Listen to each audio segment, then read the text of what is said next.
Bien, ¿sí me escuchan? Sí. Bueno, les decía hace unos momentos que la visa fronte es la presión residual que queda de la sístole, ¿no? Corrijo, es la vis a tergo. La vis a tergo es esa presión residual que queda de la sístole. Y la vis a fronte es la fuerza que ejerce el tórax sobre las venas ya para lograr que el flujo ascienda hacia el corazón, ¿no? Ya por el lado venoso.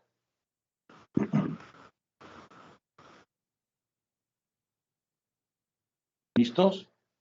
¿Todavía no se carga? ¿No les aparece ahí a nadie? No. A mí no.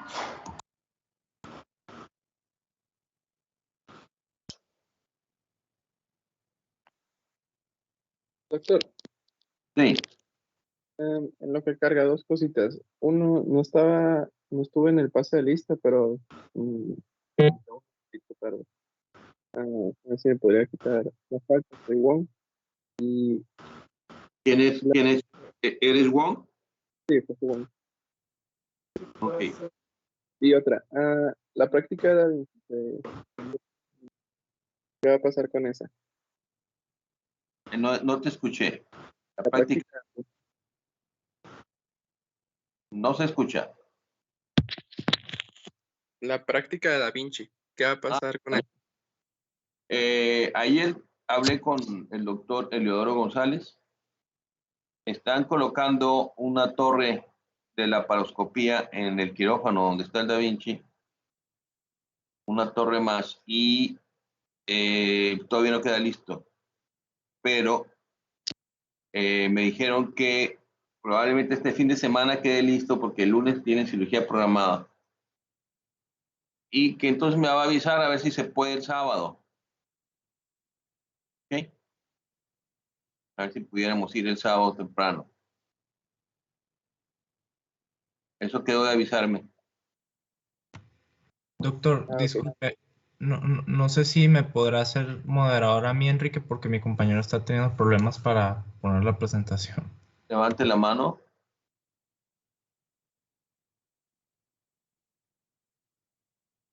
Doctor, yo también entré poquito después del pase de lista. Soy Verónica Paredes.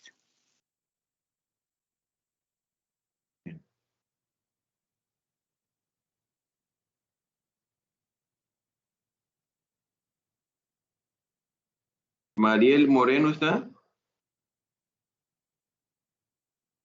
No, no se conecta Mariel Moreno. Eric Gerardo López. Eric. Ok. Mariela Alejandra Moreno, todavía no se conecta. Bueno, muy bien.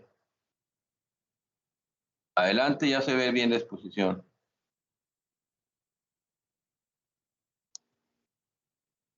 Gracias, Quique. Ahí se escucha. Sí.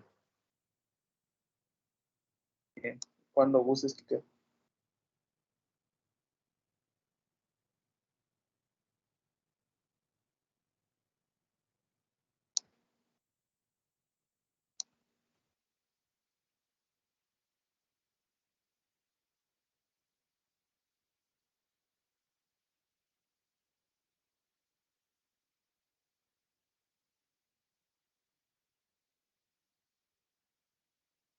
Bueno, pues buenos días. Nosotros somos el equipo número 12 y en esta ocasión les vamos a presentar sobre la insuficiencia arterial crónica. ¿Puedes dar la que sí, Quique? Bueno, pues primero que nada es importante recalcar que esta enfermedad tiene diferentes nombres, diferentes formas en las que se conoce. Una de ellas pues es la arteriopatía periférica, también es conocida como la enfermedad arterial periférica o también pues la insuficiencia arterial crónica. Este va a ser un trastorno clínico donde va a estar caracterizado por una estenosis y una oclusión, en este caso de la aorta o de las arterias de las extremidades, las cuales las últimas pues suelen ser las causas más comunes que manifiestan sintomatología clínica. En este caso, pues las causas, como podemos apreciar en la diapositiva, se pueden dividir según la etiología. En este caso, las trombóticas suelen ser las más comunes y estas pueden ser causadas por medio de enfermedades degenerativas, como puede ser la diabetes, la aterosclerosis, hipertensión. También se puede deber a traumas, como puede ser alguna fractura, alguna lesión, un síndrome de compresión neurovascular. También a causas hematológicas, ya mayormente enfermedades dentro de la producción o dentro de la síntesis de plaquetas, en este caso que puede haber una deficiencia como la púrpura trombocitopénica. También se puede encontrar una coagulación intravascular diseminada y también pues otras de las causas comunes son las vasculitis, ¿no? La gran mayoría de estas pues, suelen ser de etiología inmunológica. Ejemplos de estos pues es el lupus eritematoso sistémico, la poliarteritis, la arteritis Takayasu, etc.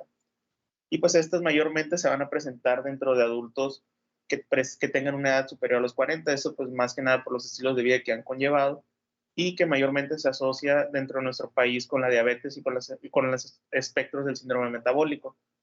En este caso, pues la mayor prevalencia todavía va a ser dentro de los grupos de edad de 60 a 70 años.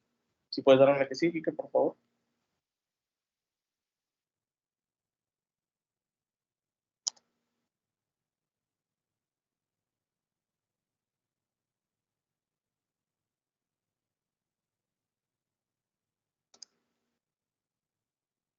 Bueno, dentro de los factores de riesgo, pues en este caso hay diferentes de ellos. Pues estos mayormente se va a presentar en pacientes que ya tengan alguna condición o enfermedad pues, crónico-degenerativa preexistente, en este caso pues diabéticos, pacientes con dislipidemias, pacientes que adyuvante a eso pues tengan el consumo de tabaco, pues suelen ser los principales pacientes en los que va a debutar. También hay algunos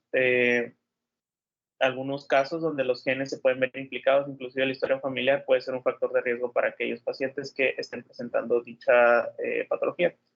Y pues mayormente, según estadísticas mexicanas, aproximadamente 10% de la población mexicana es diabética y pues esto nos aumenta todavía mucho más el índice de aparición de estos padecimientos. Dentro de la fisiopatología, pues más que nada va a estar relacionado con la expresión de los factores de riesgo que estos van a conllevar al desarrollo de una placa aterosclerótica dentro de las causas más comunes y pues estas van a ir conllevando a una oclusión y posteriormente pues a una necrosis avascular en el caso de los casos ya más complicados. Si puedes darle que sí, y que puse una imagen, un diagrama que medio nos va a orientar dentro de esto. Aquí como podemos apreciar es los factores de riesgo que van a ser desencadenantes para la formación de un ateroma. Seguido de eso, pues ya conforme vaya progresando la enfermedad y no cambien los hábitos, los factores de riesgo modificables y los factores de riesgo y las condiciones en las que el paciente se desenvuelve, pues se va a crear una aterosclerosis que esta va a ir ocluyendo de manera progresiva la arteria en este caso. Más comúnmente, y eso lo vamos a ver ahorita más adelante, las arterias de los miembros pélvicos suelen ser aquellas que se suelen ver más afectadas. También después de eso pues, va a conllevar una disminución del aporte al flujo sanguíneo, que va a culminar con una isquemia de la extremidad y pues ya es lo que nos va a empezar a dar las manifestaciones clínicas que vamos a ver más adelante. Ya en los casos pues, más graves o donde ya la oclusión ha sido bastante severa, se puede presentar una gangrena en este caso. Y como podemos apreciar en el cuadrito que aparece en la esquina inferior derecha, vienen marcadas las arterias que mayormente suelen tener más obstrucción dentro de este espectro de patologías. La femoral suele ser la más afectada con un 46%, seguido de la ilíaca con un 18%, la aorta con un 14%, la poplitea con un 11%, y ya posteriormente mesentérica, humeraria y renal con 6, 3 y 2% respectivamente. Si puedes darle que sí, que por favor.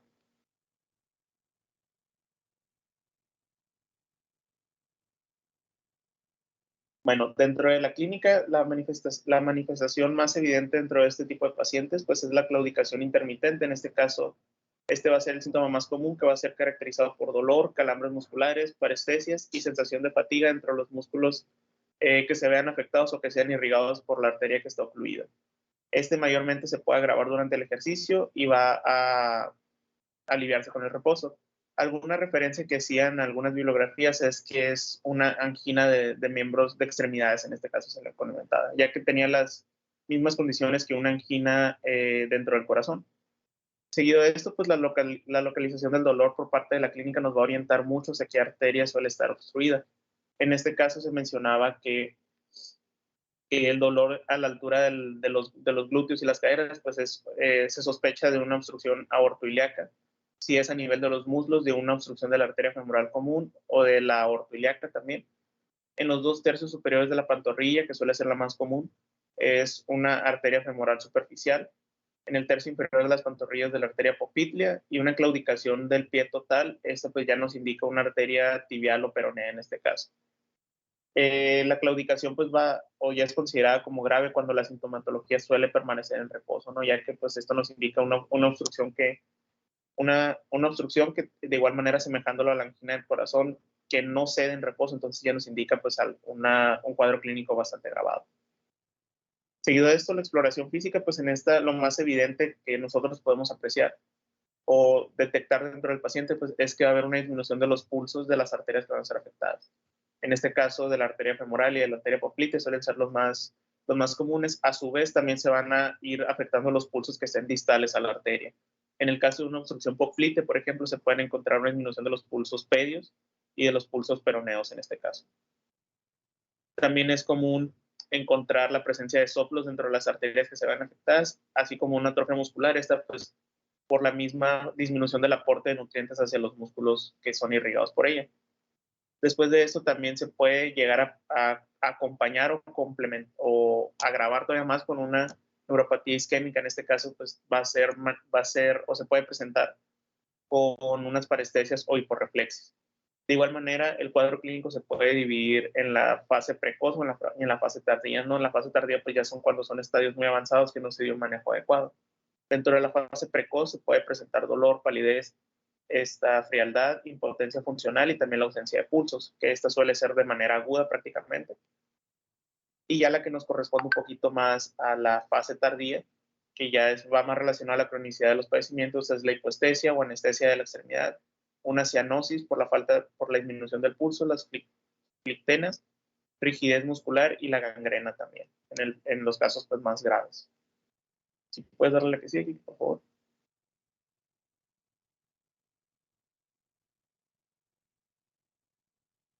Bueno, dentro del diagnóstico, pues lo que más nos va a orientar hacia la detección de esta patología, pues es una buena exploración física. Dentro de eso, pues tenemos que valorar el llenado capilar cuando nosotros estamos explorando al paciente, valorar la coloración de las extremidades, como podemos apreciar en la imagen que se encuentra en el medio, donde se puede apreciar un cierto cambio de coloración en el dedo gordo de ambos pies, así como también unas pequeñas heridas o llagas por la isquemia producida. Tenemos que también revisar la temperatura cutánea, en este caso, pues del área que nosotros sospechemos que está siendo afectada. Palpar los pulsos, que como ya se comentó con anterioridad, van a encontrarse disminuidos, así como también tomar la tensión arterial en las 4 extremidades. Esto es importante ya que hay un índice que es el índice de brazo, pantorrilla, me parece que era. Y pues este nos va a indicar un poco, ahorita lo vamos a ver más adelante, las clasificaciones o tipos que tiene este índice. Y eso pues nos va a orientar hacia la severidad de la obstrucción que se está teniendo. También es importante comentar que nos podemos apoyar de estudios de laboratorio para poder detectar si hay alguna anomalía metabólica o anomalía hemodinámica en este caso. Los estudios más comunes que se piden pues, es la biometría hemática, los lípidos triglicéridos, la proteína C reactiva para descartar u orientarnos hacia un proceso autoinmunológico, el ácido úrico, hemoglobina glucosilada en el caso de que se sospeche o que el paciente nos refiera de una diabetes, y también un coagulograma completo, ¿no? En este caso para sospechar de la formación de trombos de manera aguda. Si puedes darle la que sigue, por favor.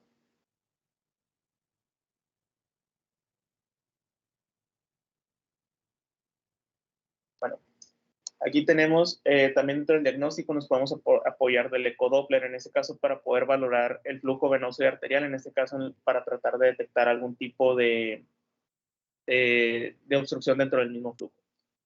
Algo que les comentaba con anterioridad es el índice brazo-tobillo. En este caso, este índice pues, nos va a orientar hacia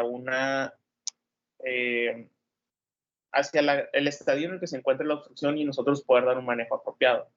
Cuando el índice es mayor a 1.4, en este caso, pues van a tomar las presiones arteriales sistólicas de tanto del brazo como el tobillo y estas se van a dividir para poder formar este índice.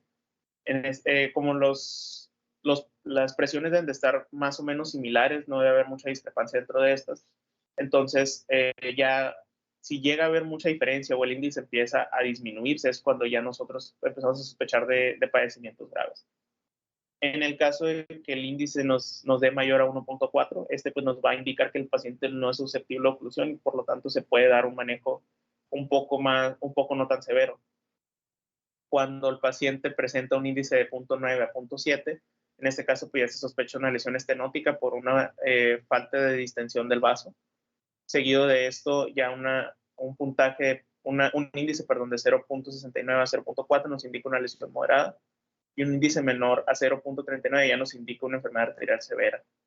Cuando todavía disminuye más y es todavía menor a 0.25, ya en este caso nos indicaría que es una falta o una posible pérdida de la vitalidad del tejido y ya es cuando se sospecha o se acude se sospecha y se tiene como posibilidad de tratamiento la amputación de la extremidad.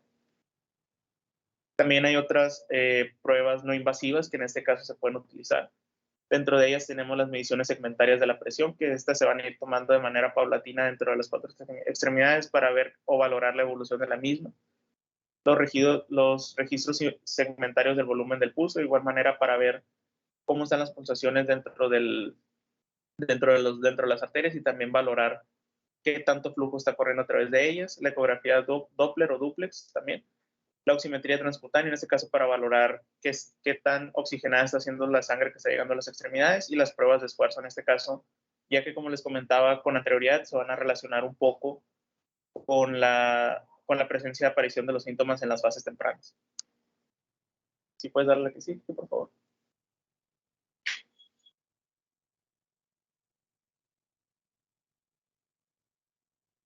Y bueno, ya dentro de las últimas opciones de diagnóstico tenemos también que se puede apoyar de la angiografía, de la angiotac o de la angiografía por resonancia magnética. En este caso, estas pues van a ser utilizadas, no deben utilizarse de manera rutinaria, pero sí pueden ser importantes para poder determinar una extensión de la lesión de manera pues más precisa. Esta pues se van a definir dependiendo de las condiciones del paciente, se van a individualizar dependiendo pues de cuál sea o cuál otorgue mayor costo-beneficio.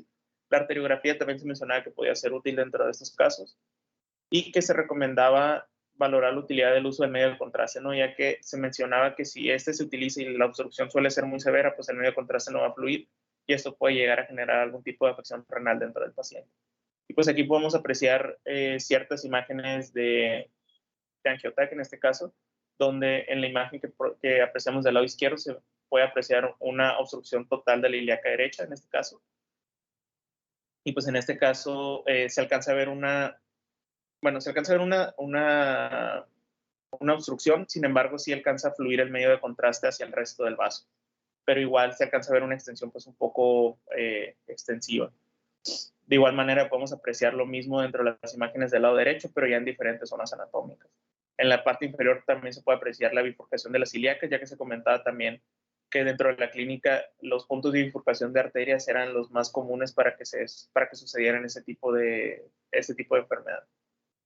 Y si puedes darle que sí, creo que es todo por mi parte.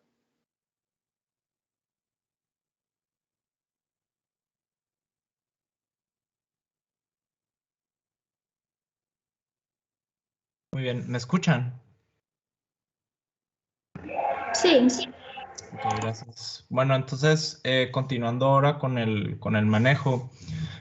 Prácticamente el manejo de todos estos casos va a tener 3 objetivos. Primero va a ser reducir el riesgo de los eventos cardiovasculares asociados, ya que como mencionaba mi compañero, pues prácticamente todos o la gran mayoría de los pacientes con enfermedad arterial periférica pues tienen algún tipo de comorbilidad, principalmente la hipertensión, la diabetes, las dislipidemias, entre otros, ¿no? Entonces va a ser importante el control de estas comorbilidades para reducir inclusive la mortalidad, que a partir de estas comorbilidades es prácticamente el principal factor para mortalidad en estos pacientes. El segundo objetivo pues va a ser aliviar la sintomatología. Obviamente ya ha mencionado también mi compañero pues que la presentación inicial o el síntoma principal en estos pacientes va a ser la claudicación intermitente, sobre todo en miembros inferiores y por tanto pues va a generar mucho dolor y otras sintomatologías que pues va a ser prioridad aliviar en los pacientes, ¿no? Y también el tercer objetivo del manejo de estos pues va a ser preservar la viabilidad del miembro afectado, ¿no? O los miembros afectados, ¿no? Entonces va a ser súper importante el manejo integral de todos estos pacientes.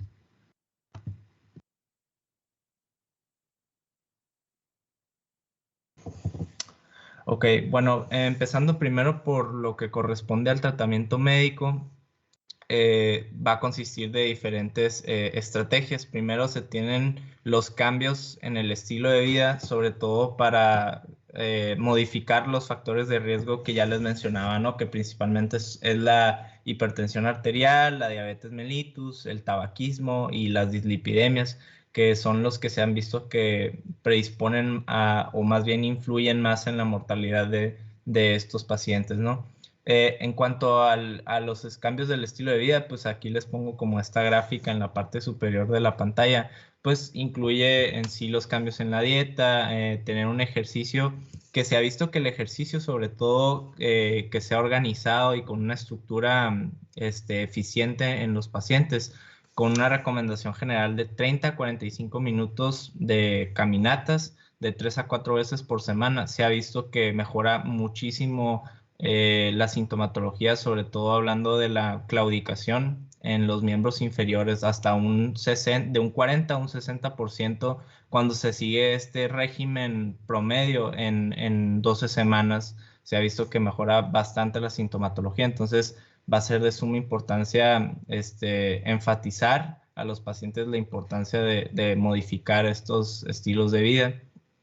También el tabaquismo se ha visto como uno de los principales factores de riesgo para eventos cardiovasculares y también de mortalidad general. Entonces va a ser súper importante también enfatizarle a los pacientes la importancia de dejar este hábito del tabaco. Para esto pues se puede optar por diferentes estrategias como un apoyo psicológico con grupos de ayuda o también pues inclusive el sugerirle el utilizar parches de nicotina para irlo dejando este hábito de manera paulatina o ya inclusive recomendarle el uso de medicamentos que se utilizan para estos casos como puede ser el bupropión o la vareniciclina, ¿no? También pues aquí como ven en esta gráfica limitar el uso de la ingesta de alcohol y el cuidado meticuloso de los pies. También es importante recalcarlo aquí ya que como mencionaba mi compañero en muchos llega o más bien existen muchos casos que a lo mejor no se presentan de manera inicial con la claudicación típica.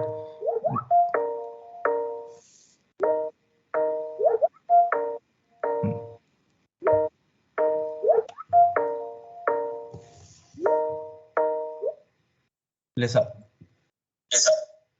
es que tengo fallas con mi internet y me estoy conectando por el celular también. ¿Se me escuchan?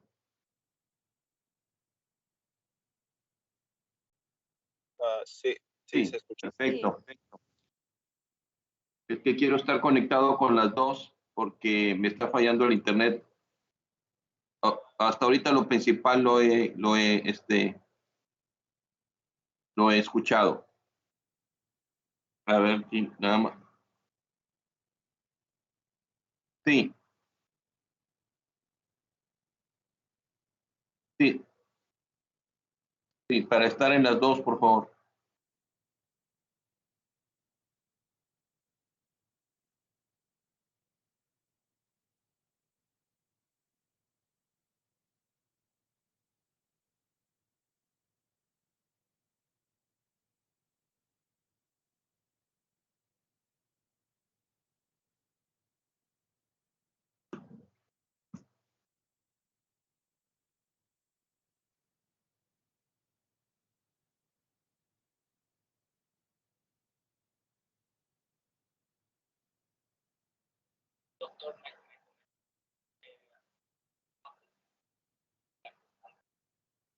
Ok. A ver, pues aquí estoy. Voy a colgar aquí. Voy a colgar esta.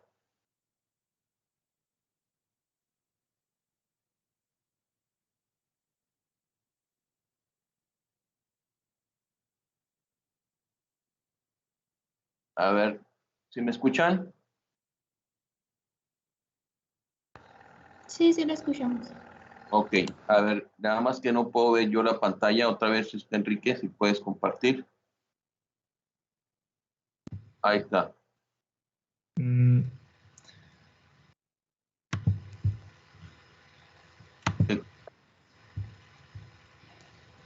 Ahí está, ok. Adelante. no más que, no sé si me alcanzaron a escuchar, o usted, doctor, hasta qué parte me alcanzó a escuchar.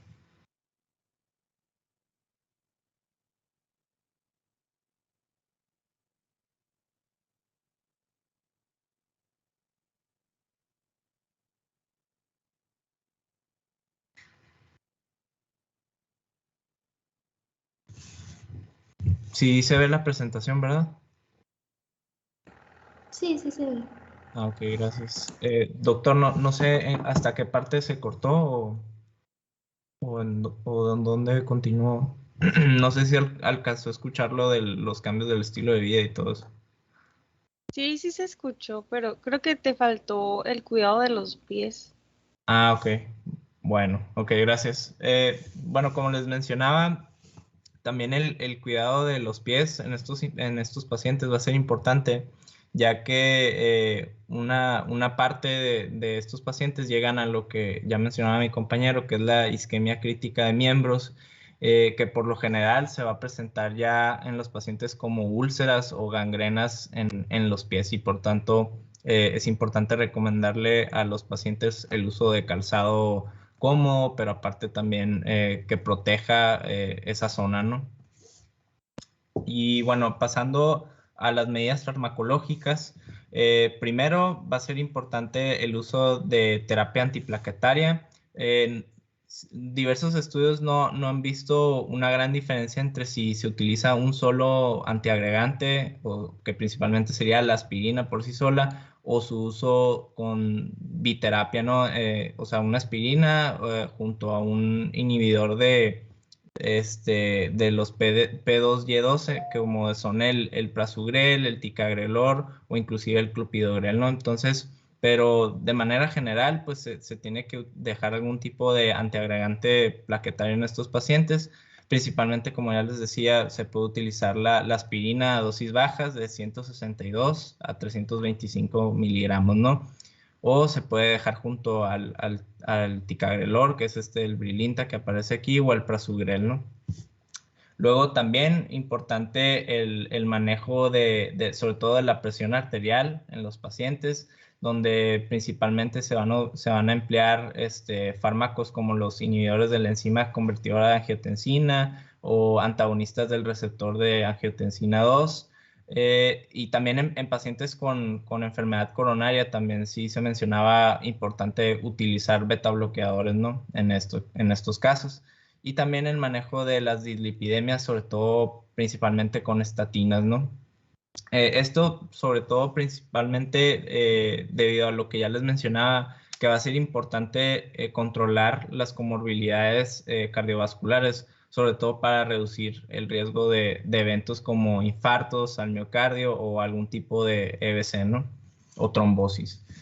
Y también otro medicamento importante aquí es el cilostazol. Pues es un inhibidor de la fosfodiesterasa 3. Tiene propiedades tanto vasodilatadoras como de antiagregante plaquetario, aunque no se sabe exactamente si es por esto que genera su acción o más bien que es efectivo en estos casos, ya que existen muchos estudios para medidas terapéuticas farmacológicas para esta enfermedad, sobre todo con el uso de vasodilatadores, que no se han visto una mejoría efectiva o un alivio de los síntomas importantes en los pacientes. Pero se cree que el cilostazol prácticamente así es como ejerce sus efectos. Aparte de que también se ha visto que reduce más bien, sí, reduce los niveles de hipertrofia y proliferación de las células musculares de de las arterias, ¿no? Entonces, así es como se cree que mejora un alivio de la claudicación en los pacientes. Para administrar el cilostazol se inicia con un incremento, o sea, se va incrementando la dosis de manera lenta, se empieza con cerca de 50 miligramos y al cabo de 1 o 2 semanas se llega a la dosis estándar, que es cerca de 100 miligramos vía oral 2 veces al día, ¿no? Bueno, ahora pasando a las técnicas de revascularización, que prácticamente es el manejo quirúrgico. Se puede emplear, o sea, sí se puede emplear como primera línea, pero esto va a depender en sí del caso en sí, de la clínica de los pacientes. Como les mencionaba, primero de las medidas del tratamiento médico en sí, ese se va a emplear para todos los pacientes creo que el doctor volvió a ver otra reunión.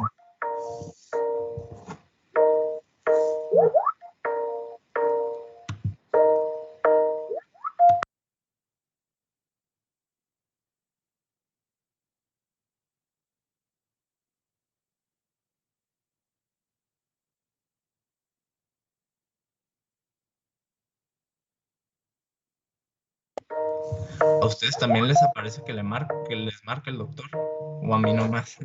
Sí, pero no lo podemos aceptar.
Perdón. Oigan, me comenta el doctor que si se pueden conectar a la otra reunión, a la nueva que él hizo. A esta ya no.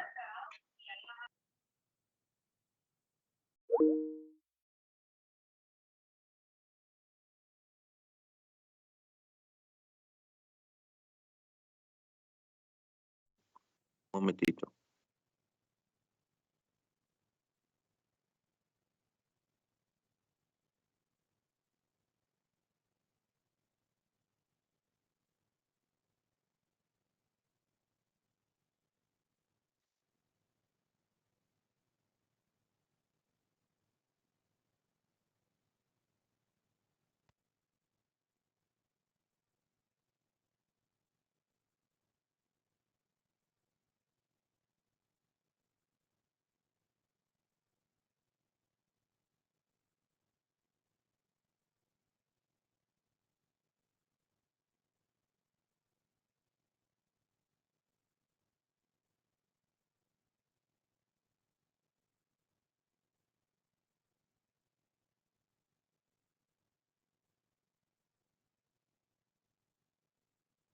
Ahí está. ¿Desde qué parte no me escuchó, doctor? Mira, cuando estás con la diapositiva que estás hablando del tratamiento médico. Ah, ok. Déjalo pongo. Ok. anterior. Ahí, ¿no? Ok, entonces, bueno, voy a volver a mencionar de lo de las medidas farmacológicas. Entonces, bueno, ya les decía que en todos los pacientes se tiene que emplear la terapia antiplaquetaria. Diversos estudios hay muchos estudios que tratan de demostrar que la eficacia o la diferencia entre si se tiene que utilizar monoterapia con un solo medicamento, principalmente con la aspirina, o su uso dual junto a algún otro antiagregante plaquetario, principalmente el uso de ticagrelor, prasugrel o inclusive clopidogrel. Y no se ha visto gran diferencia entre estos, pero pues en todos sí se tiene que tener algún tipo ¿sí ven la presentación todavía? Se me quitó. No. ¿Se quitó? Ahora sí. Sí, ahí está. ¿Ahí la ven? Ah, perdón. Bueno, como les decía, entonces todos los pacientes deben de tener algún tipo de antiagregante. Principalmente se deja la aspirina a dosis bajas de 162 a 325 miligramos, ¿no? Y se puede utilizar junto a ticagrelor de 180 miligramos o al prasugrel de 60 miligramos. También va a ser importantísimo el manejo de la presión arterial y la dislipidemia, sobre todo lo que ya les decía, pues que es importante controlar las comorbilidades, principalmente las cardiovasculares en estos pacientes, ya que estas van a ser los principales predisponentes a sufrir algún tipo de evento cardiovascular, que son las principales causas de mortalidad en estos pacientes. En el manejo de la hipertensión arterial, sobre todo se van a emplear inhibidores de la enzima convertidora de angiotensina o antagonistas de angiotensina 2, pero también sí se mencionaba que en pacientes con algún tipo de enfermedad coronaria se tenía que emplear el uso de betabloqueadores, ¿no? Y para el manejo de las dislipidemias, en caso de que exista, se va a emplear el uso de estatinas principalmente. También otro fármaco importante en el manejo de los pacientes es el cilostazol, que ya, como ya les mencionaba, su mecanismo de acción en sí es que es un inhibidor de la fosfodiesterasa 3. Por lo tanto, tiene propiedades tanto vasodilatadoras como de antiagregante plaquetario, aunque en sí no se sabe a ciencia cierta sus efectos en cuanto a lo que corresponde a la enfermedad arterial periférica. Se cree que es por estos mecanismos, aunque también se ha visto que también reduce la proliferación de las células musculares de los vasos sanguíneos, y por eso se cree que es como actúa mejorando un alivio importante de la claudicación, ¿no? También de eso, pues importante, el cilostazol, la dosis estándar que se da es de 100 miligramos vía oral, 2 veces al día, nomás que sí se mencionaba bastante, pues que primero se inicia con una dosis cerca de 50 miligramos, como 1 o 2 semanas, y ya después empieza a subir a su dosis típica, ¿no? Bueno, de las técnicas de revascularización, en sí pues va a ser el manejo quirúrgico para estos pacientes. Se pueden emplear como de primera línea, pero esto va a depender en sí de la clínica del paciente. Sobre todo se va a emplear en aquellos que no tienen mejoría con el tratamiento médico inicial o general, o aquellos pacientes que tienen algún tipo de isquemia crítica de miembros, como ya les mencionaba, ¿no? Que estos sobre todo caen a partir del estadio 2B de la escala clínica de Fontaine, que es esta que les pongo aquí en la pantalla a la derecha. Esta pues prácticamente, como ven, se divide en 4 estadios diferentes. El primero, que se presentan con una sintomatología pues a lo mejor no muy agresiva, ¿no? Que suelen ser con frialdad, hormigueos, parestesias de los miembros afectados, calambres, palidez cutánea y alteración de faneras como las uñas y el vello. En el segundo estadio, pues ya aparecen el principal síntoma de estos pacientes, que es la claudicación intermitente, y tiene 2 subclasificaciones, que es la 2A, que es la claudicación no incapacitante, o sea que no interrumpe la actividad habitual o cotidiana de los pacientes, y la 2B, que esta ya interrumpe en sí la actividad normal cotidiana de los pacientes. Luego el estadio 3, que en sí pues ya es la aparición de un dolor y parestesias ya en reposo inclusive, y ya el estadio 4, que es el más severo, pues que ya empiezan a aparecer lesiones tróficas como úlceras y gangrena, y que estas ya les mencionaba, pues son típicas de la isquemia crítica de miembros, ¿no? Que aparecen que pueda llegar a aparecer en estos pacientes si no tienen un tratamiento precoz y oportuno. Para el valorar, o más bien para considerar el manejo quirúrgico de estos pacientes, va a ser muy importante valorar el riesgo de las intervenciones, ya que pues inclusive toda intervención pues tiene un riesgo, ¿no? Sobre todo esta, pues que este tipo que tienen, sobre todo los pacientes pueden tener muchas comorbilidades asociadas, y por tanto va a ser importante valorar en sí pues cuál es el beneficio en comparación a los riesgos, ¿no? Sobre todo también, ya que muchos pacientes se les puede tener un buen control de los síntomas con el manejo inicial del tratamiento médico que ya les mencionaba, y por tanto va a ser fundamental valorar el riesgo perioperatorio que puedan tener el utilizar algún tipo de intervención de estas, ¿no? También antes de realizar cualquier tipo de intervención va a ser importante valorar la anatomía vascular del paciente para elegir la medida adecuada, ¿no? Y aquí se va a clasificar el tipo de lesiones de acuerdo al sistema TASC-2, sobre todo para lesiones aortoiliacas y femoropopliteas, ¿no? Bueno, existen diferentes tipos de intervenciones endovasculares que se utilizan o que se emplean para el manejo de estos pacientes o de estos casos.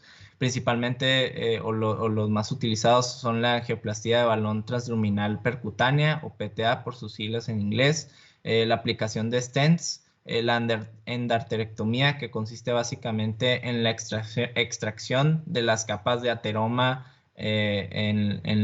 sobre todo en vasos de mediano y gran calibre, los bypass, que existen tanto anatómicos, que prácticamente corresponden a injertos, y extraanatómicos, ¿no? Y la elección del tipo de intervención en específico va a depender sobre todo del grado de severidad de las lesiones y también de su ubicación, ¿no? Bueno, aquí les pongo estas dos imágenes que corresponden en sí son diagramas que corresponden al sistema de clasificación TASC-2 que ya les mencionaba. En la parte izquierda corresponde a las lesiones aortoiliacas, y como ven, pues inclusive se dividen en tipos de lesiones A, B, C y D, de acuerdo a su forma, a su diámetro, a su ubicación en específico también, ¿no? Y aquí tenemos en la imagen a la derecha de la pantalla aquellas que corresponden a las femoropopliteas, ¿no? Igual que se dividen en lesiones tipo A, B, C y D, de acuerdo a su diámetro y a su ubicación en específico, en qué porción de los vasos se encuentran, ¿no? Ya sea si es proximal, distal o en la parte media. Bueno, como ya les decía, pues existen muchos tipos de intervenciones que se pueden emplear o por las cuales se pueden optar, pero a manera general, prácticamente en los pacientes con enfermedad predominantemente aortoiliaca se va a optar por el uso de angioplastía percutánea con stents, y también en el caso de los pacientes con enfermedad femoropoplitea, principalmente se va a optar por algún tipo de bypass. Ya les decía que existen tanto anatómicos, que prácticamente son los injertos, como es el Dacron en Y invertido, que es que aparece aquí en la parte inferior izquierda de la pantalla, que corresponde a una endoprótesis que se pone en el sitio o en el vaso afectado. Y también tenemos los bypass extraanatómicos, que sobre todo se dejan en pacientes de alto riesgo quirúrgico. Esto ya que pacientes de alto riesgo se refiere a aquellos que tienen algún tipo de anatomía vascular poco favorable para algún tipo de intervención, como puede ser la angioplastía, o que tienen alguna infección activa, también se mencionaba. Y sobre todo en estos pacientes se opta por este tipo de bypass extraanatómico, ya que no se requiere de un pinzamiento aórtico o un clamp aórtico, y por tanto se reduce muchísimo más el riesgo perioperatorio, ¿no? de los pacientes. Y otro muy utilizado también es el injerto inverso, que suele ser autólogo de vena safena. En estos casos se ha visto una efectividad de hasta un 70 al 80% con un injerto de vena safena infrapopliteo a los 5 años, ¿no? O sea que a los 5 años permanece bastante bien, al menos la luz o el calibre de ese vaso, ¿no? Y también importante mencionar, aunque se puede dejar, o más bien se puede en muchos optar probablemente por utilizar o si realizar algún tipo de intervención, se ha visto muchísima más mejoría en la calidad de vida de estos pacientes si algún tipo de intervención quirúrgica como estas se acompañan de un ejercicio o un programa de ejercicio bien estructurado. Entonces, por lo mismo que les digo, el énfasis en el manejo inicial con el tratamiento médico conservador primero, se ha visto bastante mejoría si se asocia bien a este tipo de intervenciones, ¿no? Doctor, traigo ahí un video, es una animación cortita de como 2 minutos de estos injertos. No sé si quiere que lo ponga o lo dejamos para después. Sí. Ok. Es nomás una... Ok.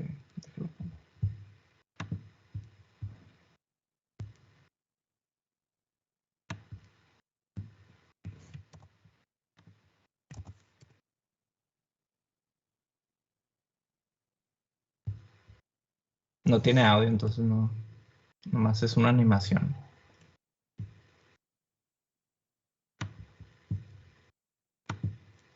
Bueno, es una aneurisma de aorta, donde sucede la mayoría de que están liberando la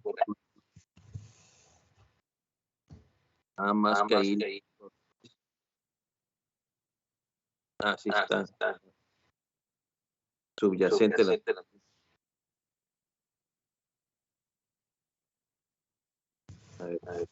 Ahí está. Sí, ahí está ocluido. Las fibras renales, orificios, ¿no? Donde salen. A ver, vamos a ver.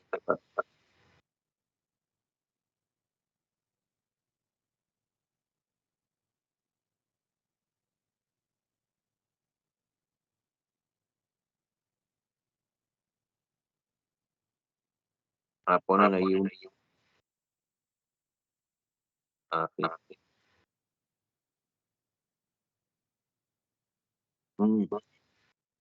Parece que hacen eso y ponen otras pequeñas endoprótesis en las arterias renales.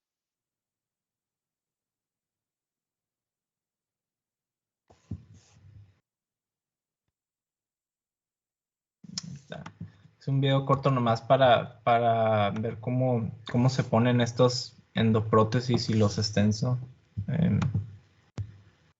Ok.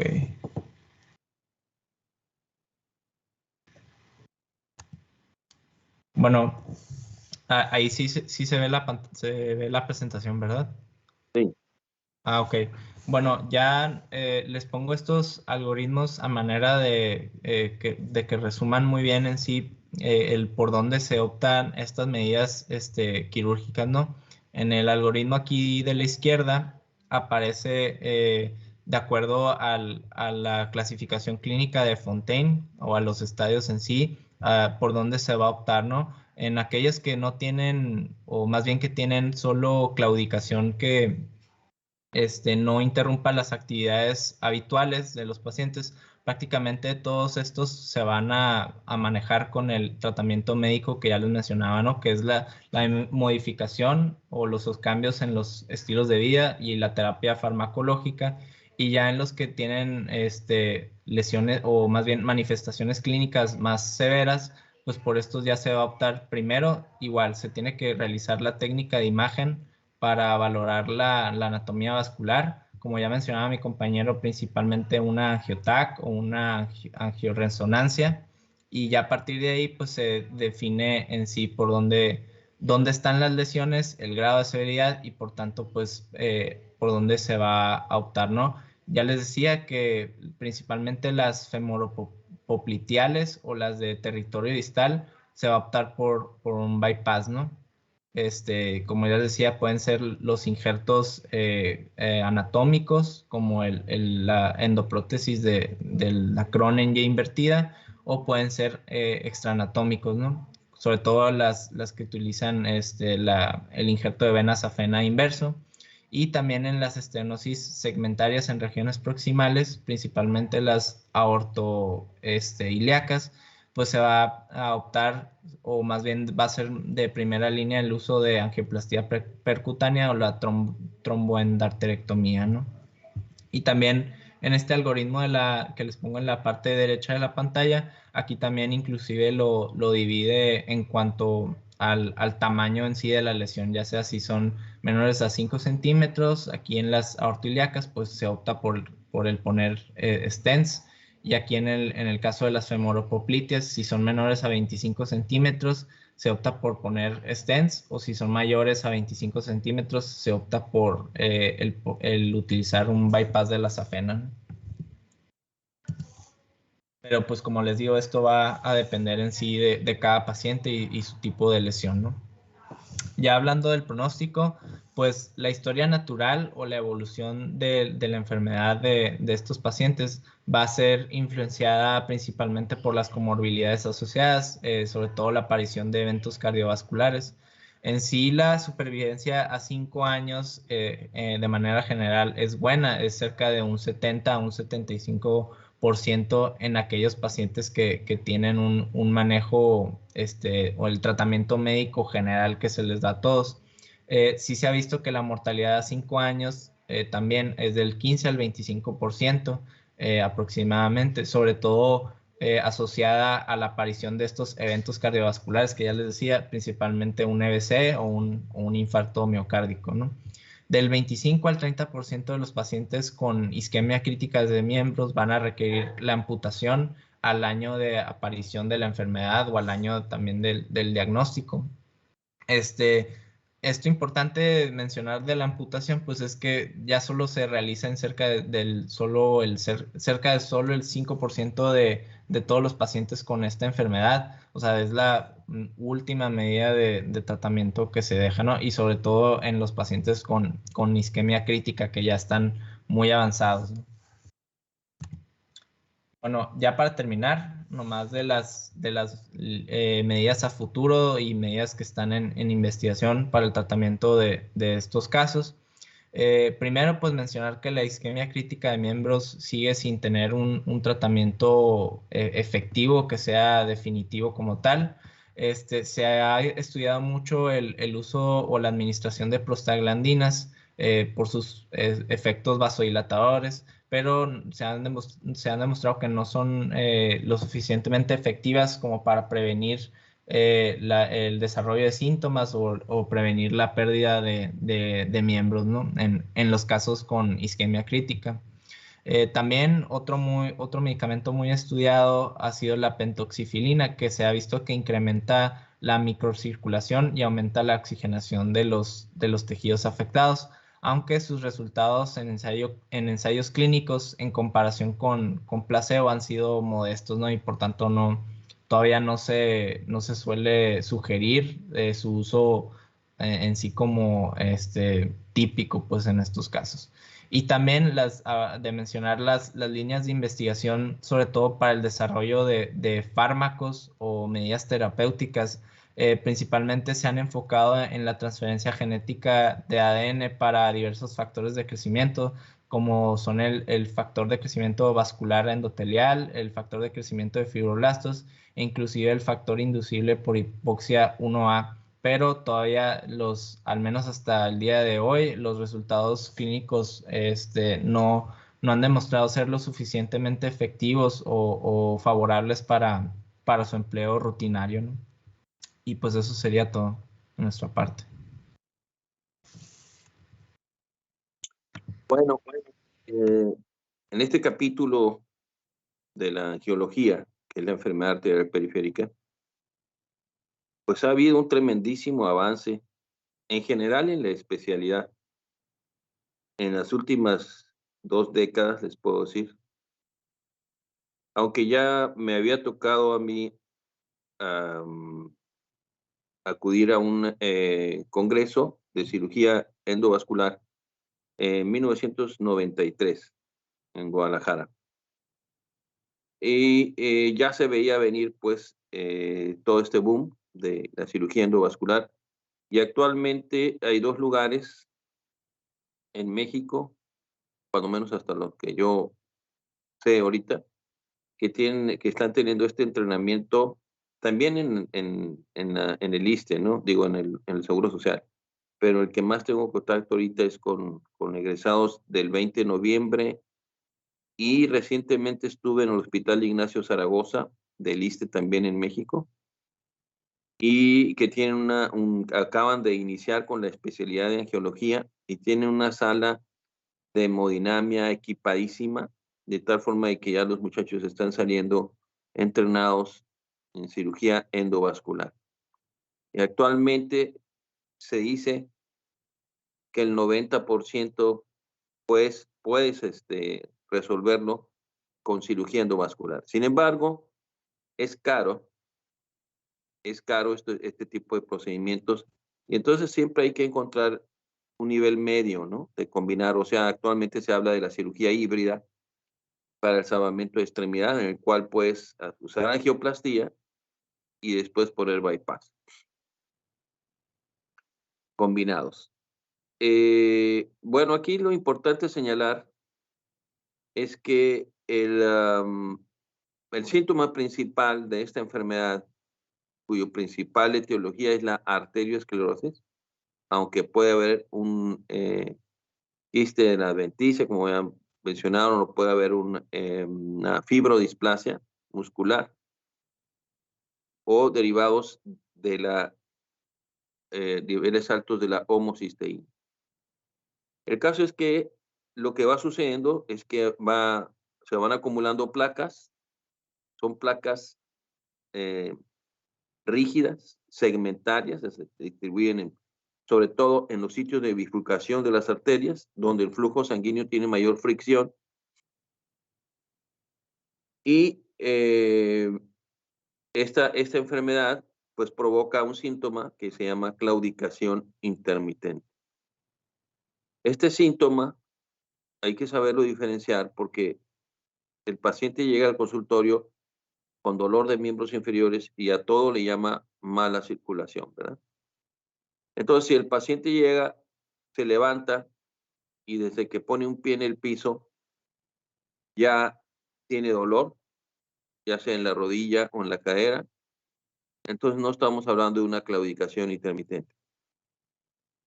O tiene dolor en la noche al acostarse de lado, etcétera, que le duele la cadera o la columna, pues no es una claudicación intermitente.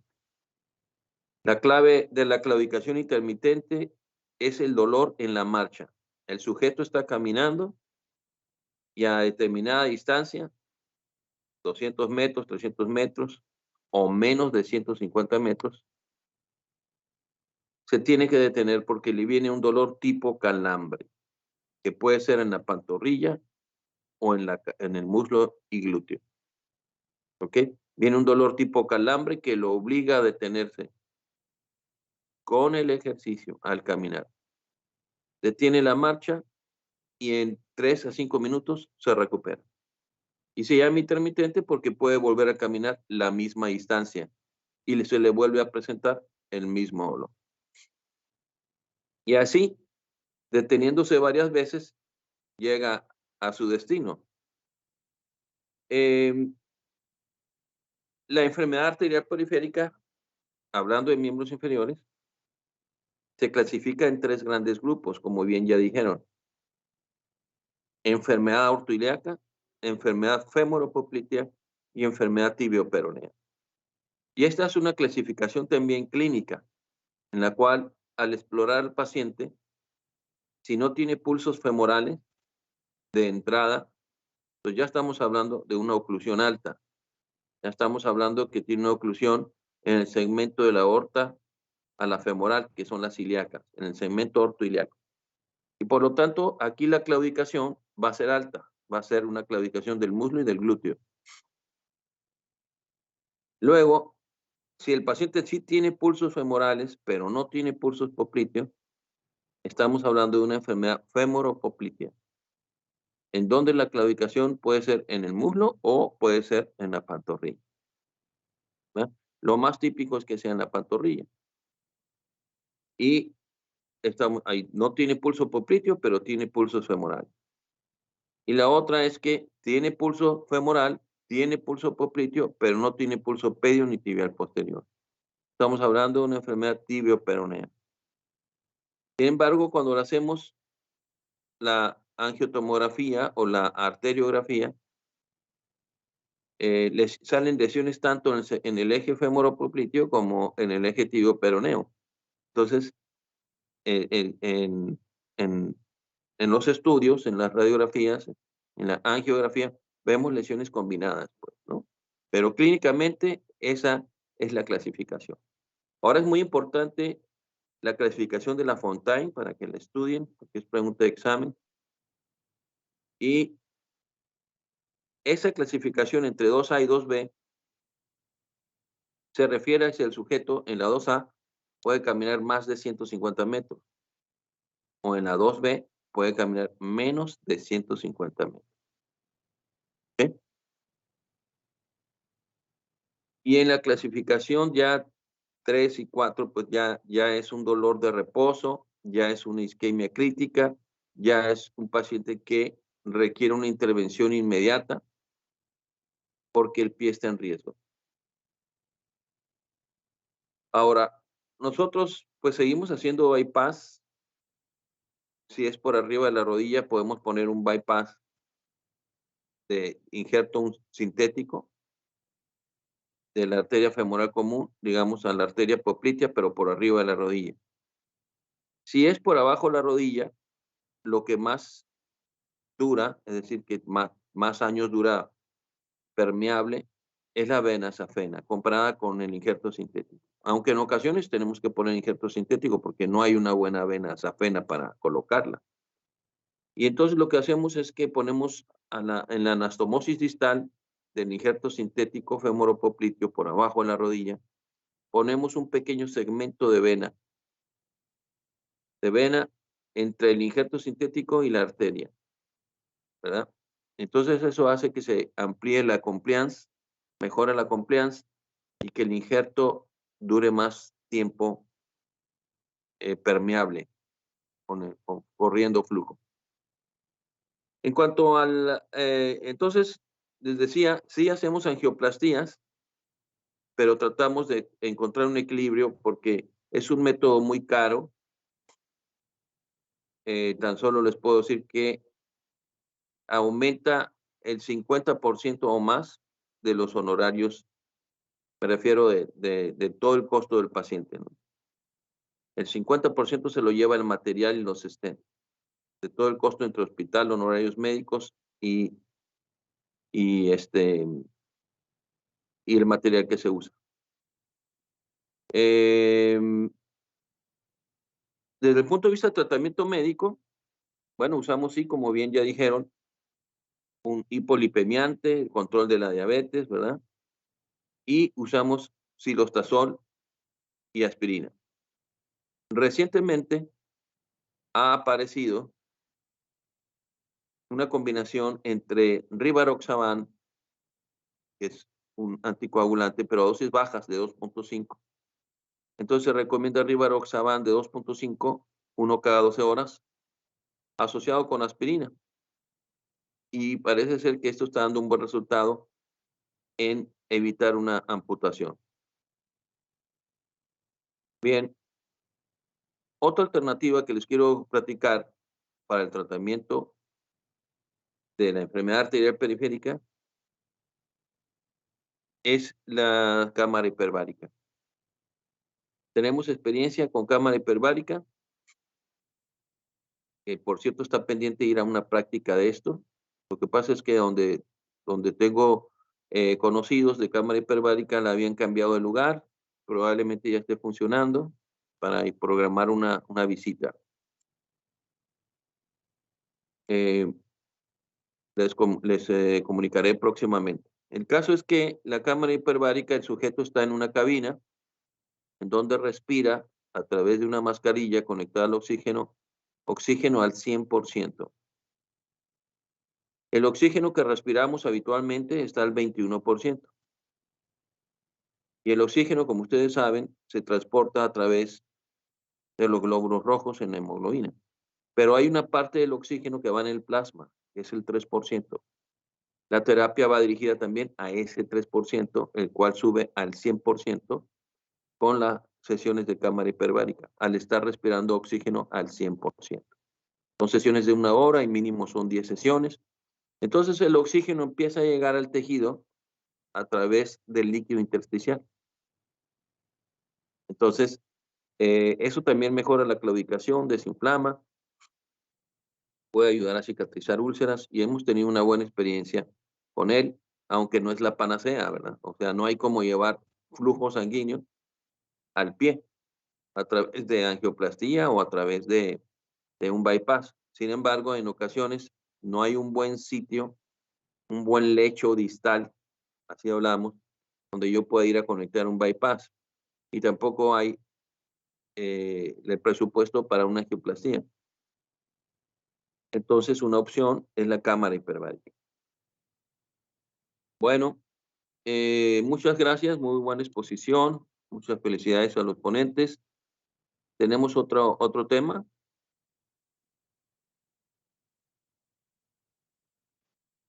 No, solamente eran esos dos. Ok. Bueno, está pendiente la práctica del Da Vinci. A ver si más tarde el doctor Eliodoro González me informa y me dice que le puede ser que mañana sábado podamos hacer una. ¿Ok? Ok. Pues en caso de, pues me avisa para organizarme ahí con los compañeros. Sería en la mañana, ¿verdad? Sí, en la mañana. Ah, ¿Sí? ok, muy bien. Entonces. Muy bien. Gracias. En la siguiente clase. Hasta luego, doctor.